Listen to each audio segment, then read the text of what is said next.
வணக்கம் சென்னை பில்டர். இன்றைக்கி பார்த்தீங்கன்னாக்கா ஒரு கம்பெனிக்கு காட்ரம்பாக்கம்ன்ற கம்பெனிக்கு ஃபேக்ட்ரி, அந்த கம்பெனிக்கு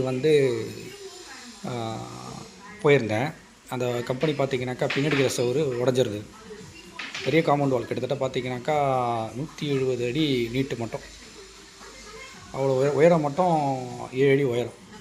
ஏன் அந்த சுவர் அந்த பக்கம் சாஞ்சிருந்தது அப்படின்னு ஆராய்ச்சி பண்ணும்போது அங்கேருந்து பார்த்தோம்னாக்கா அது ரொம்ப தூரம், கிட்டத்தட்ட பார்த்திங்கனாக்கா ஒரு 12 கிரவுண்டை தாண்டி அந்த பக்கம் ஒரு குளம் ஒன்று இருக்குது. அந்த குளத்தினால தான் இந்த செவுறு சாஞ்சிருந்ததுன்னு கடைசியில் ஃபைனலாக இது வருது.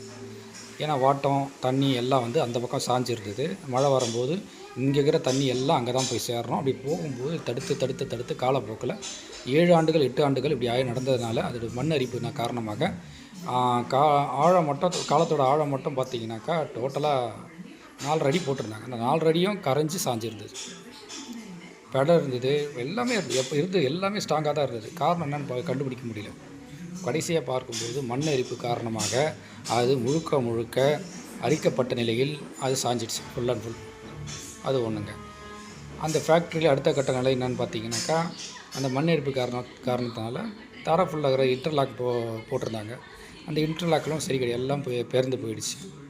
ஸோ சென்னை பில்டர் அதை எடுத்து பண்ணுது. தற்சமயத்துக்கு ஸ்டேஜ் வைஸாக அதை எடுத்து பண்ணுறதுக்கான கொட்டேஷன் கொடுத்தாச்சு. ஸோ இதுதான் இப்போ தீவிர சூழ்நிலை.